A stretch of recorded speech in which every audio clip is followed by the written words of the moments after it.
Abel, boa noite. Igor Siqueira, do UOL. Depois de um jogo desse, o que dizer, né? Você já conseguiu identificar por que o Palmeiras conseguiu essa virada tão espetacular pelo placar, pelo que não fez no primeiro tempo, pela forma com que construiu no segundo, né? Você, inclusive, volta do primeiro para o segundo sem alterações e o time reage mesmo assim.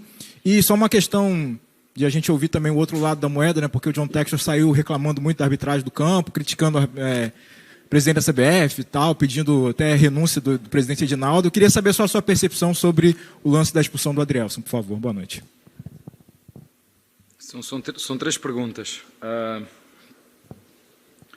Falar do Textor, eu já disse, para mim é um dos melhores presidentes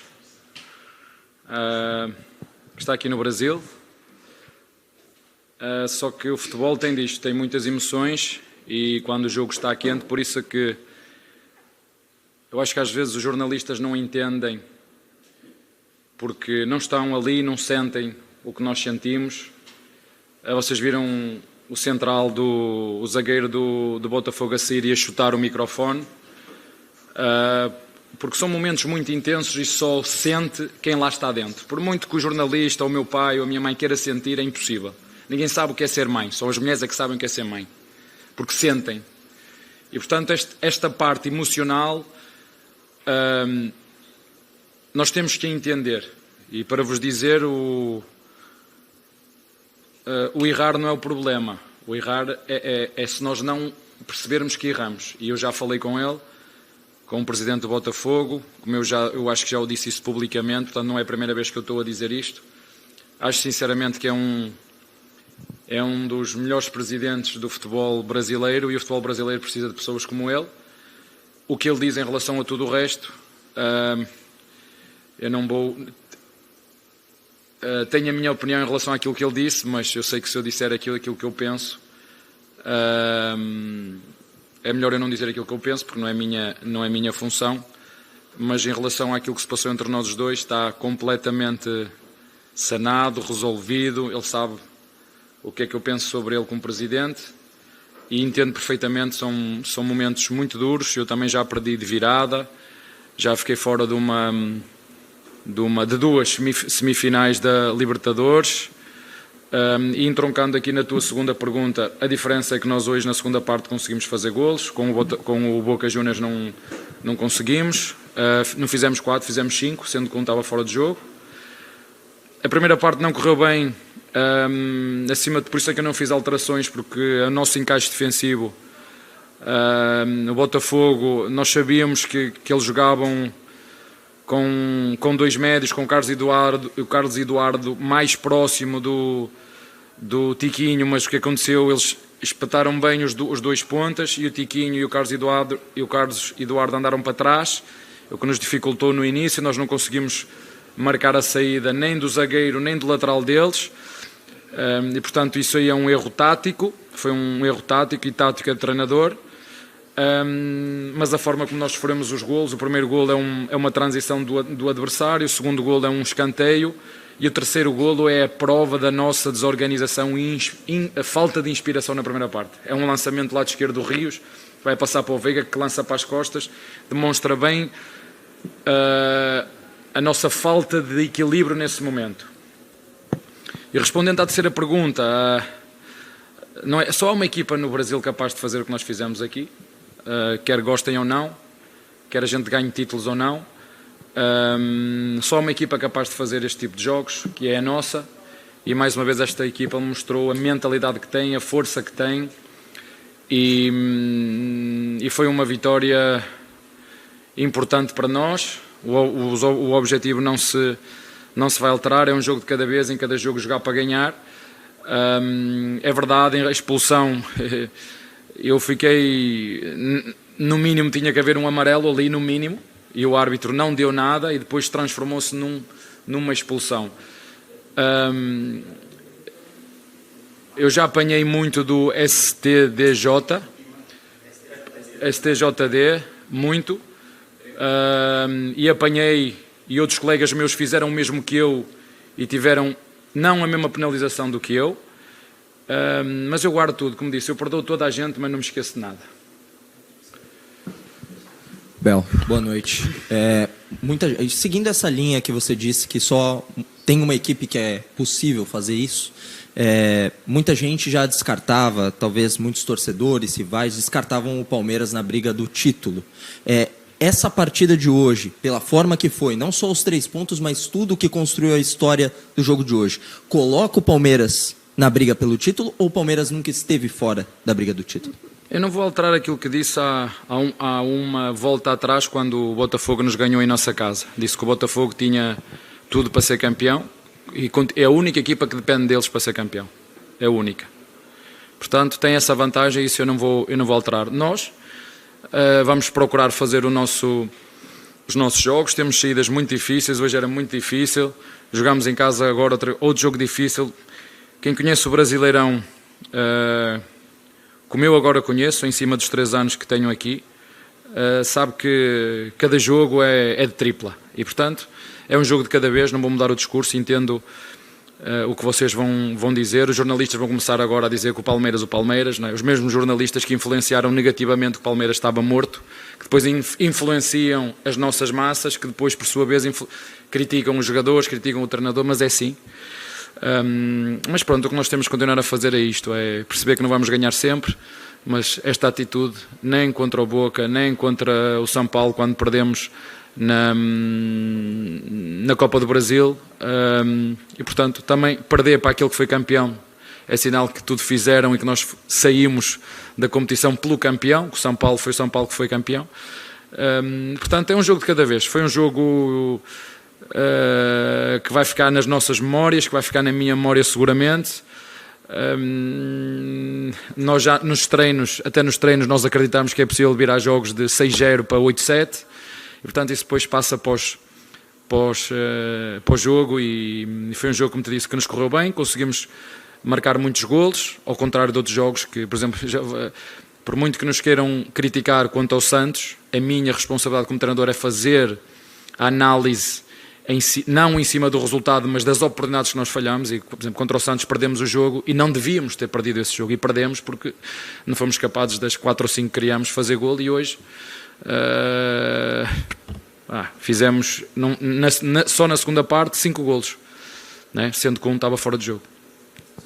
Oi, Abel, boa noite. Queria falar um pouco sobre esse lado emocional, né? Quando o Endrick faz o primeiro gol, ele vira para os companheiros e fala: me dá a bola, eu quero a bola.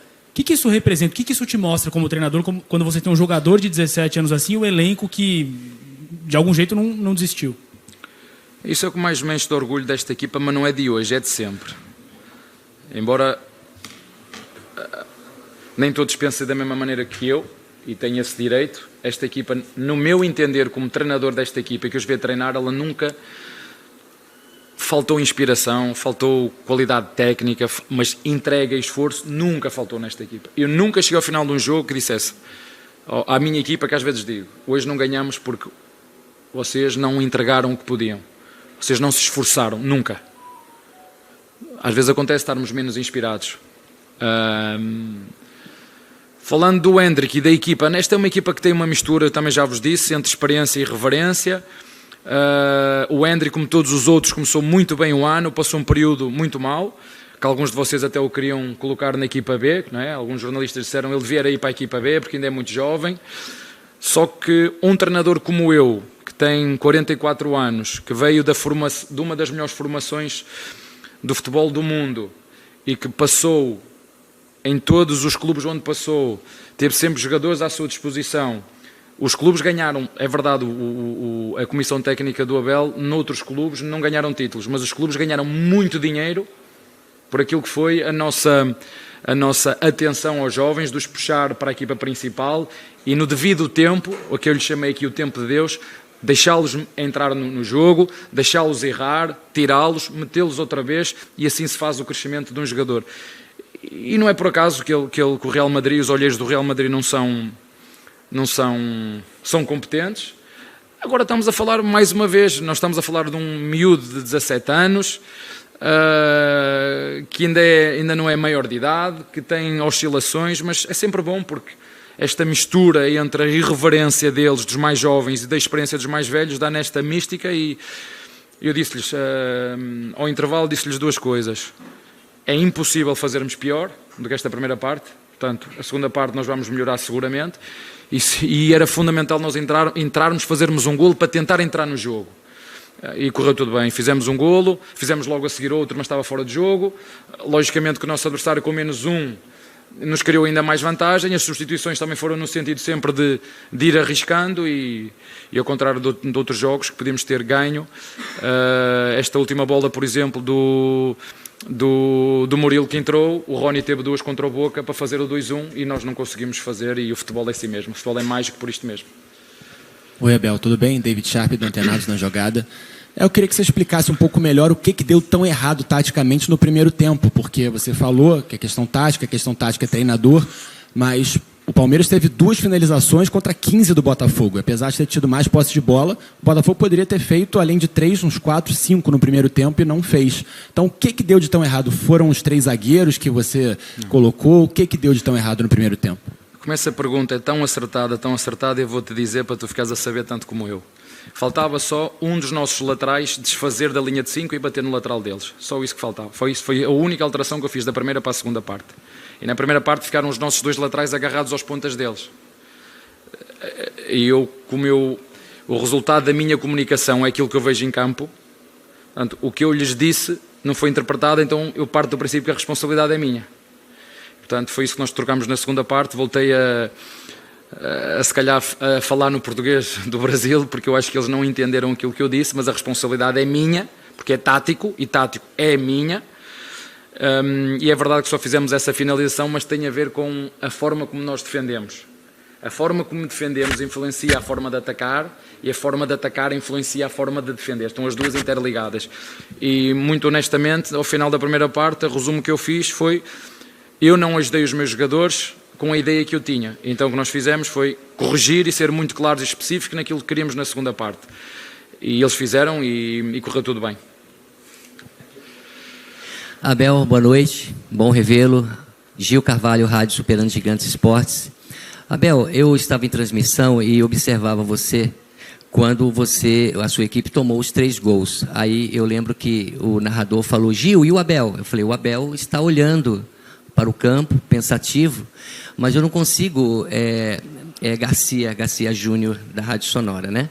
Não consigo dizer para você o que está na cabeça do Abel, porque eu me colocando no lugar dele, eu não sei, eu estaria perdido, porque eu não sei o que fazer no vestiário, tomando de 3 gols no primeiro tempo, vendo o Botafogo jogar um futebol tão primoroso como a gente está vendo.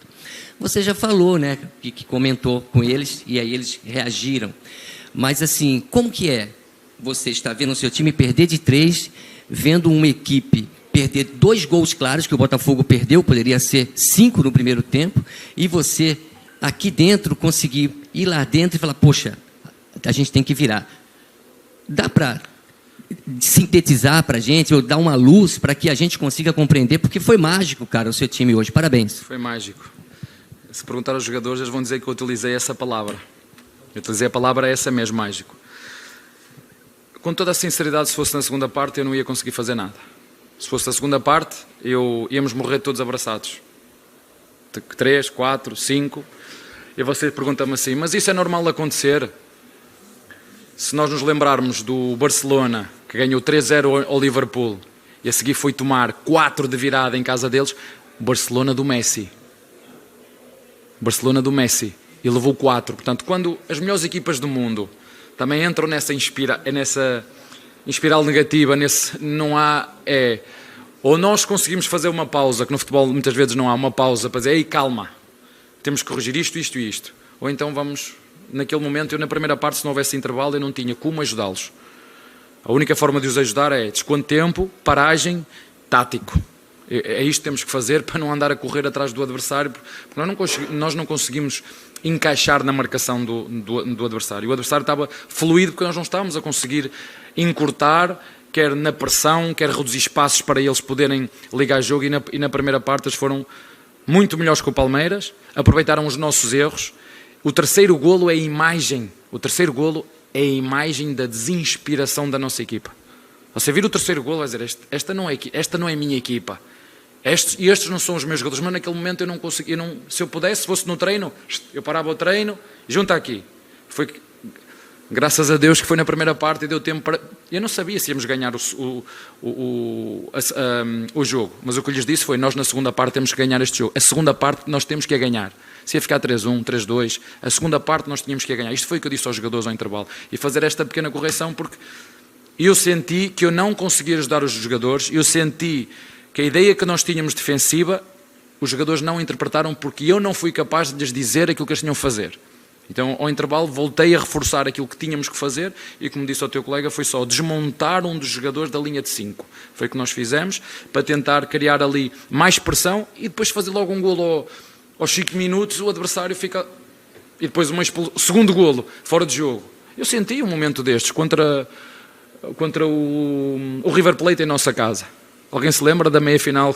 Eu lembro-me, eu disse, chegou uma altura que comecei a rezar, meti a mão no bolso, Pai nosso que estás no céu, santificado seja o vosso nome, né? E foi 3-0 o primeiro jogo, né? E depois houve um golo, foi um golo deles, foi ao VAR anulado. A seguir a última jogada, a bola bate no poste, sei o quê.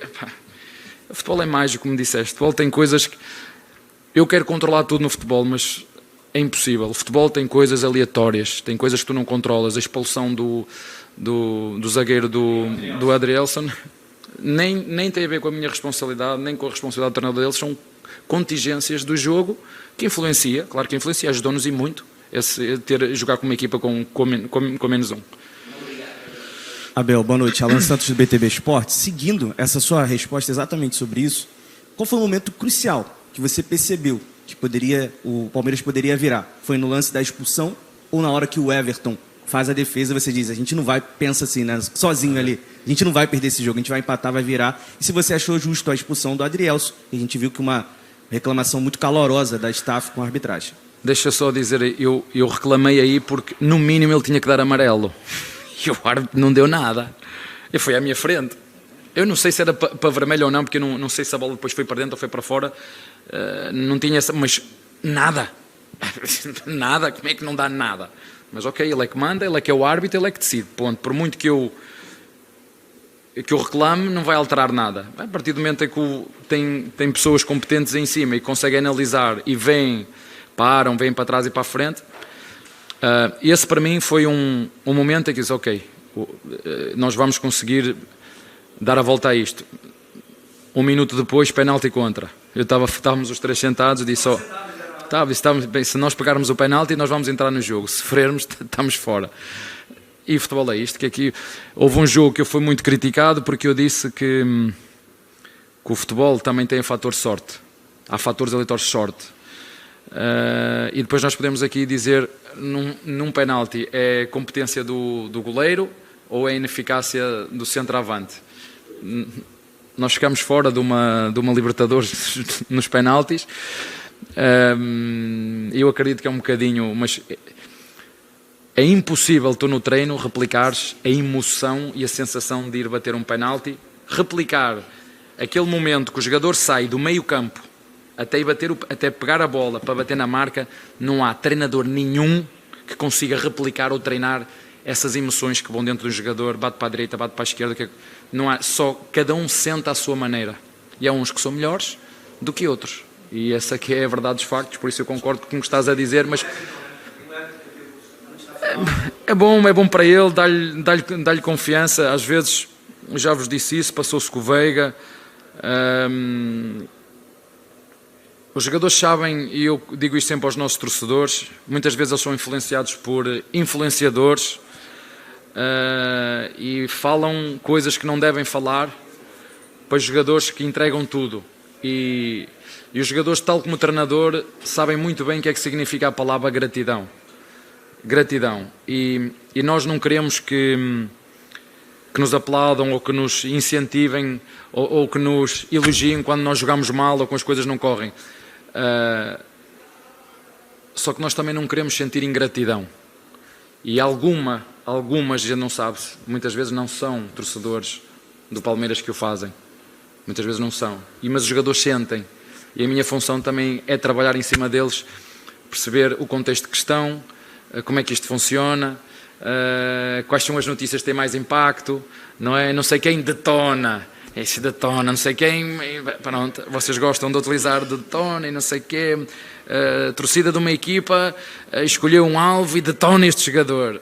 Pronto, se o jogador não for mentalmente forte, se não tiver ajuda dos colegas, do treinador, da estrutura, vocês veem, aquele caso do jogador de São Paulo, o Alisson, não foi? Não é Alisson? O Alisson, né? E que foi preciso o Mike que o ajudou. Há muitos casos desses aqui no Brasil que vocês não sabem. Há muitos casos desses. Por isso é que é tão difícil jogar aqui no Brasil. Por isso é que as pessoas dizem que o futebol brasileiro não dá saúde a ninguém. E tu tens que depois pensar, será que vale a pena continuar? Será que vale a pena aturar isto tudo? Será que eu ainda tenho saco para aturar isto tudo? E para depois não ter estes problemas, porque isto realmente chega a uma altura que se tu mentalmente não fores forte e equilibrado e não tiveres pessoas ao teu redor que te ajude, não queremos chegar a este ponto, porque chega a ser agressivo. As críticas, elas têm que existir, claro que sim. Eu estou há 24 anos nisto e é assim que funciona, críticas e elogios, críticas e elogios. Agora, há críticas aqui que passam do limite, chegam a ser ofensivas. Isto depois tem impacto, não é? Tem impacto nos jogadores, e seja dos jogadores do Palmeiras, do Flamengo, do Corinthians. Nós assistimos. Porque é que o William, vocês nunca se pararam para ler o que é que o William disse quando foi embora do Corinthians? E está super feliz agora onde está e joga, quer dizer uma coisa, mas não posso dizer, joga muito, não é? E nós tivemos, o futebol brasileiro teve a oportunidade de ter aqui um jogador deste nível e não o quis. Ele disse, não, eu não vou pegar na minha família, eu quero viver a minha vida, não vou ficar aqui a aturar isto. E é isto que nós temos que pensar todos, os treinadores, a CBF, o sindicato de jornalistas. É isto que nós queremos para o futebol brasileiro? Nós queremos ter aqui os melhores treinadores? Ou será que este treinador aqui está a mais, é melhor tirá-lo daqui? É melhor continuar a fazer comunicados disto e daquilo para o mandar embora ou não, mas é trazer os melhores. Já que nós temos muitos torcedores, os jogos estão sempre cheios, independentemente de quem ganhou hoje aqui. Claro que nós estamos contentes e o Botafogo está triste. Eu entendo que está, porque já me aconteceu isto, mas foi um espetáculo, é isto que as pessoas querem. Foi emoção do primeiro ao último segundo. Minhas filhas ligaram, pai, assim não dá. Assim você me arrebenta, assim jogar assim não dá. Assim o Palmeiras dá cabo do meu coração. Eu disse, filha, isto é o Brasil. Se quisermos jogar de outra maneira, temos que ir para o outro lado. Não dá para continuar assim. Aqui é assim que funciona. E aí é este o apelo que eu vos faço a vocês. É, se querem os melhores aqui, claro que temos é que escolher a forma como nós queremos criticar. Sejam os jogadores, sejam os treinadores, sejam os dirigentes. E essa responsabilidade é de todos. É nossa. Daqueles que fazem o futebol. E quem é que faz o futebol? São os dirigentes, são os árbitros, são os jogadores, são os treinadores, são os jornalistas, são os comentadores, são os ex... É tudo. E todos nós temos essa responsabilidade. Mas isso é uma coisa que leva tempo, mas nós temos que pensar nisso. É isso que queremos. Por isso é que eu falo, quando falo do William, e podia ser da nossa equipa, podia ser um jogador da nossa equipa. Foi um jogador que eu aprendi a admirar. Mas quando ele sai do Corinthians, e podia estar a falar do Palmeiras, que é igual. O que se passa no Corinthians, do torcida com os jogadores, é igual ao que se passa no Flamengo, é igual ao que se passa no Santos, é igual ao que se passa no São Paulo, é igual ao que se passa no Palmeiras. Se não ganha, tem a torcida toda. A torcida, uma parte da torcida.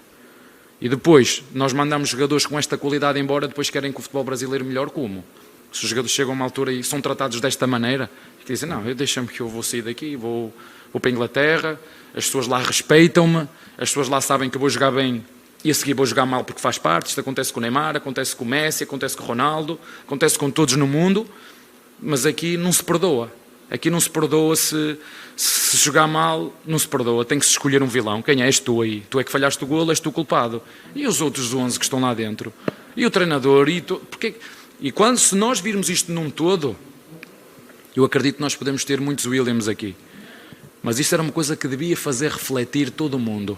Porquê é que jogadores como o William decidem vir e depois chegam a uma altura e dizem, meus amigos, eu não estou para aturar mais isto, e vão embora?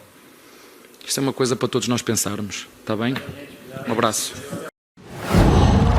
Uau!